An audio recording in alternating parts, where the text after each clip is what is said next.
Olá! Hoje nós vamos falar sobre hidronefrose, um pouco em adultos e também sobre a hidronefrose fetal, antes e após o nascimento. Mas o que é a hidronefrose?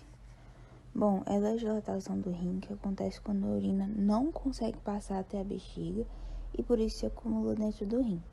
Quando isso acontece, o rim não consegue funcionar normalmente e assim a sua função vai diminuindo, podendo existir aí um risco de desenvolver uma insuficiência renal. Primeiro, para a gente entender um pouquinho sobre a patologia, a gente precisa entrar um pouco na anatomia. Então vamos ver o que nós temos no sistema urinário, porque a hidronefrose é uma patologia do sistema urinário. Aqui nessa imagem, nós podemos ver que no sistema urinário nós temos 2 rins, 2 ureteres, um de cada rim até a bexiga e a uretra. Então, os rins são órgãos secretores, porque produzem a urina. E os outros órgãos, que são os ureteres, a bexiga e a uretra, são excretores, que vão apenas eliminar a urina. Então, aqui nós temos 2 rins normais, com sua fisiologia e fluxo urinário em perfeito estado. Porém, nessa outra figura, nós podemos observar aí que nós temos um rim que está ok e o outro que tem algo de errado com ele, né? Podemos observar que ele já está bem dilatado, o ureter está bem aumentado, porque é isso que a hidronefrose causa.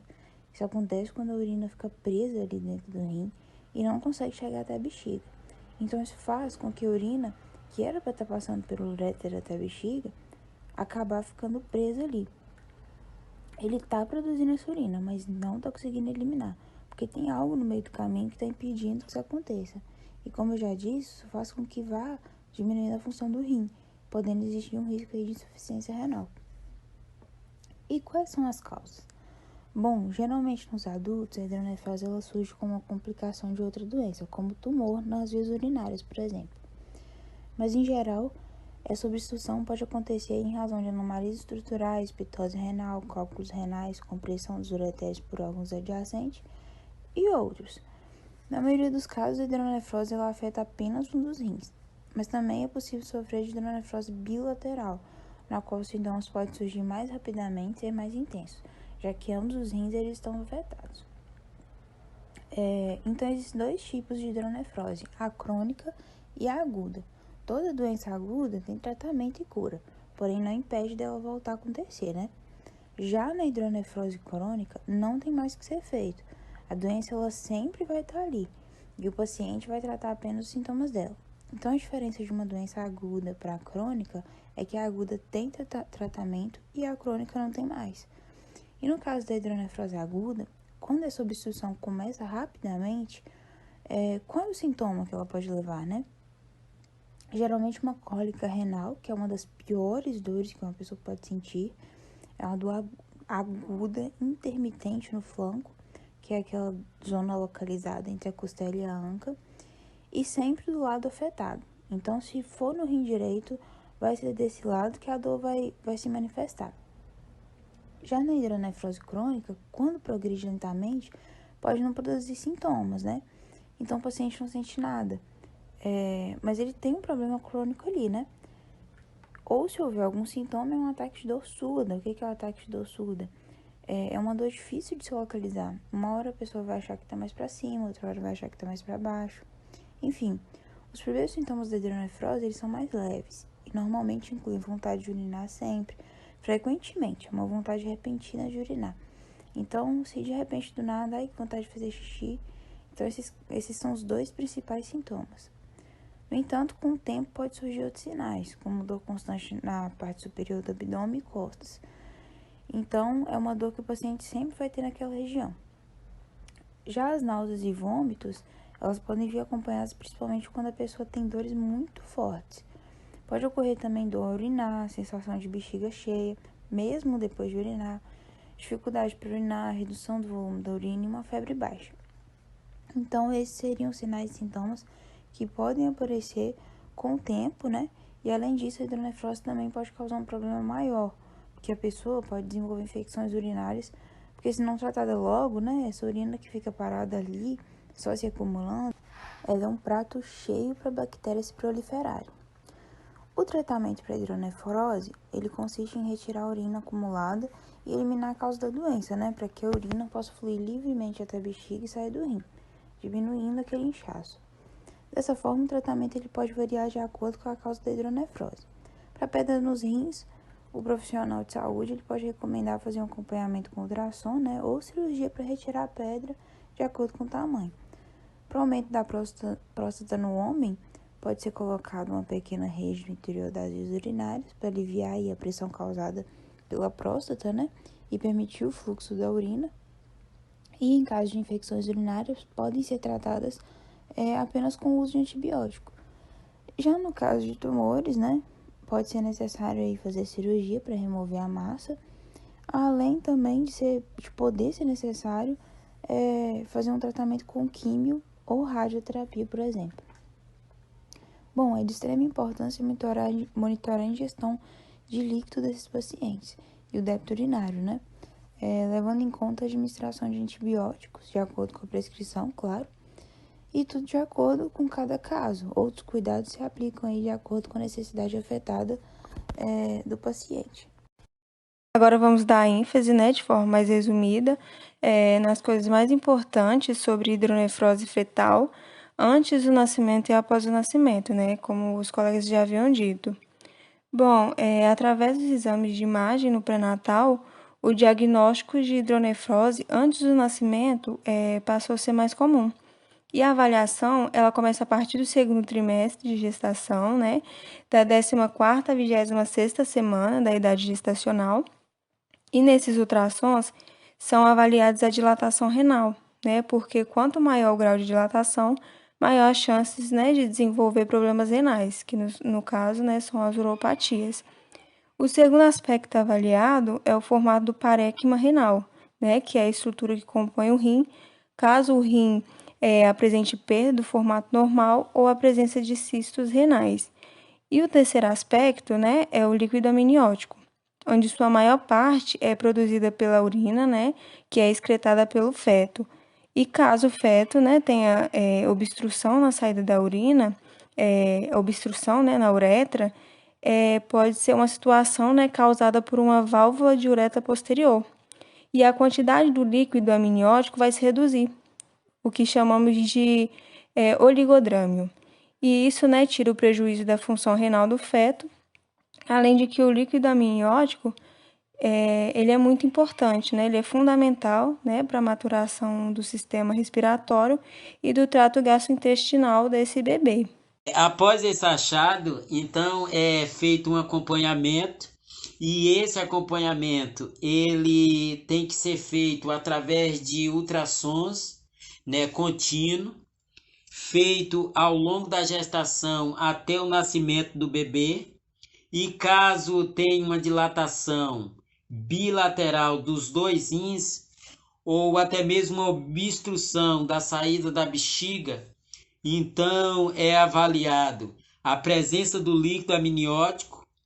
Caso exista pouca quantidade de líquido amniótico, que é o oligodramínio, o médico realiza a punção do líquido amniótico e verifica os parâmetros laboratoriais desse líquido.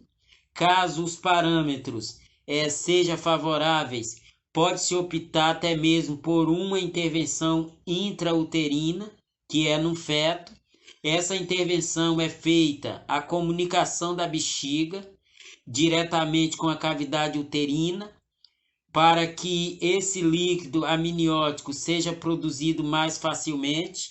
E caso os padrões laboratoriais desse líquido seja desfavorável, então haverá uma conversa do profissional com a mãe para outra conduta ser tomada. E, por exemplo, o interrompimento da gestação ou até mesmo uma conduta expectante. Se a dilatação for em um dos rins e for severa, se faz o ultrassom seriado, que é entre a 2ª e a 4ª semana. Se for moderada, é entre a 2ª e a 6ª semana. E caso seja leve, se repete somente no 3º trimestre, pulando para o 3º trimestre, a partir das 27 semanas. A criança que já tinha essa dilatação bilateral, ou até mesmo a suspeita de obstrução na saída da bexiga, que é a válvula de uretra posterior, caso essa quantidade de líquido tenha ficado pouca, que é o oligodramínio, cogita o profissional com a mãe sobre o nascimento prematuro, observando os critérios de maturação pulmonar do feto. Caso a quantidade de líquido amniótico for normal, então opta por uma conduta por acompanhamento, fazendo a ultrassom entre a segunda e a quarta semana e no pós-natal, mas como também já foi dito, vale a pena ressaltar aqui que 64 a 94% dos casos se resolve espontaneamente. Esses casos resolvidos espontaneamente é sem intervenção. Agora vamos falar sobre a hidronefrose após o nascimento.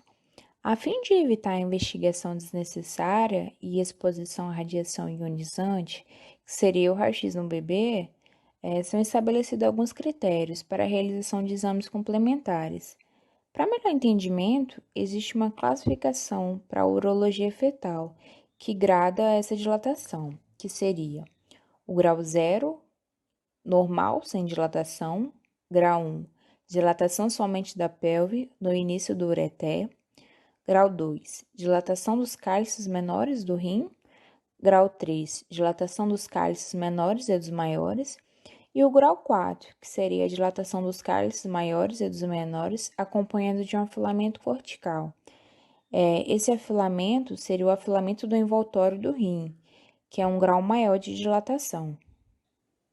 Se a criança já tinha dilatação bilateral ou obstrução na saída da urina, deve-se realizar uma uterocistografia miccional, onde é injetado o contraste pela uretra do paciente até a bexiga e é observado se o contraste sobe em direção ao rim, além de um cateterismo para preservar a função do rim e uma ultrassom. Caso esse bebê, antes de 48 horas de vida, apresente um grau 2 ou uma dilatação de todo o trajeto ureter, também está indicado a realização da uterocistografia miccional. E após isso, é aguardado um mês para a realização de um novo ultrassom. Caso a dilatação desapareça, realiza-se um novo ultrassom dentro de 6 semanas e se a dilatação não existe mais, é dado orientações para os pais e não precisa de um novo ultrassom seriado. Caso a dilatação seja de grau 1, se faz um ultrassom seriado a cada 3 a 6 meses. E se for de grau 2, de 3 a 6 meses. E se for de dilatação de 3 para 4, cogita-se a possibilidade de realizar a cintilografia renal, onde injeta contraste radioativo na veia e mede a filtração do contraste em ambiente especial, para ver se o rim fica obstruído ou não à medida que vai eliminando o contraste. Ou pode ser feito o ultrassom seriado. A realização do procedimento cirúrgico, nesses casos, seria para a correção da estenose congênita da junção uretero-pélvica e do refluxo vesículo-uretral, que são as causas mais comuns de dilatação renal, logo após o nascimento. Vai depender do grau de prejuízo renal à medida que a criança vai desenvolvendo, e se esse rim vai dilatando ou não com o tempo. Os cuidados de enfermagem relacionados à hidronefrose após o nascimento incluem monitorizar a injeção e o débito urinário e administrar antibióticos de profilaxia de acordo com a prescrição médica. Outros cuidados de enfermagem devem ser também aplicados de acordo com as necessidades afetadas de cada paciente. Concluímos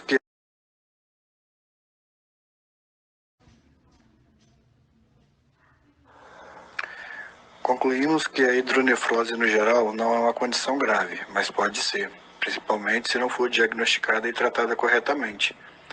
Daí a importância do pré-natal e ultrassonografias. Quanto mais rápido visto e diagnosticado, mais chances de levar a gestação até o final, até porque, em muitos casos, a hidronefrose se resolve sozinha. Porém, é necessário acompanhamento para que, caso isso não aconteça, haja intervenção adequada. Em casos mais graves, o médico decidirá de forma profissional e ética, junto com o paciente, e o melhor caminho para que esse feto se desenvolva da melhor maneira possível, sem maiores prejuízos, como foi dito.